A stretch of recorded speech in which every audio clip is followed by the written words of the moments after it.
A Drone Racing Hungary, vagyis a Magyar Drónbajnokság második futamát tartották meg hazánk egyetlen Formula 1-es versenyhelyszínén. Már önmagában a 8-ast formázó pályát sem volt könnyű teljesíteni, az újdonságot a pálya közepén felállított fakapu jelentette, amelyen odafelé alul, a keresztrác alatt, visszafelé felül kellett átrepülni, a szél pedig még rátett egy lapáttal. A versenyzők azonban nem panaszkodtak, sőt, imádták még a szelet is. 42 pilóta vágott neki a napnak, s bár az aszfalt nem a legkíméletesebb talajtípus, ha valaki nem tervezetten landol és lezuhan, alig volt olyan töréskár, amit ne lehetett volna megjavítani, és ami után ne lehetett volna folytatni a küzdelmet. Dinamikusan fejlődő sportág ez, amely egyre inkább tért hódít a világban, látványossága miatt 130-140 km/h sebességgel repülnek ezek az aprócska szerkezetek, már eleve sikerre van ítélve.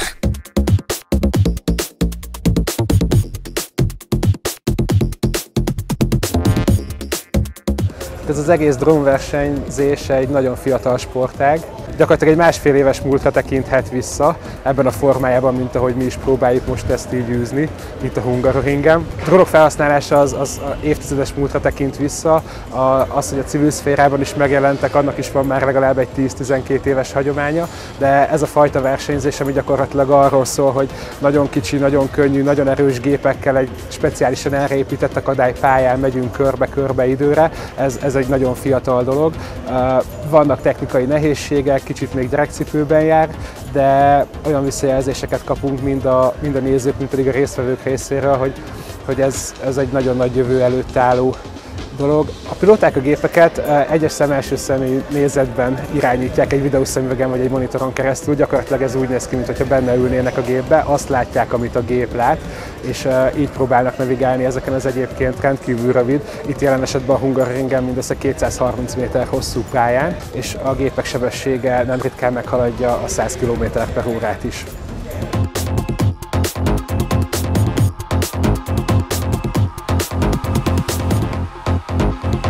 Magyarországon a pilóta nélküli légijármű rendszerek közkedveltebb nevén a drónok kereskedelmi célú felhasználásához elsősorban két engedély szükséges, amit a légügyi hatóságtól kell beszerezni. Az egyik egy légtérengedély, a másik pedig egy tevékenységi engedély.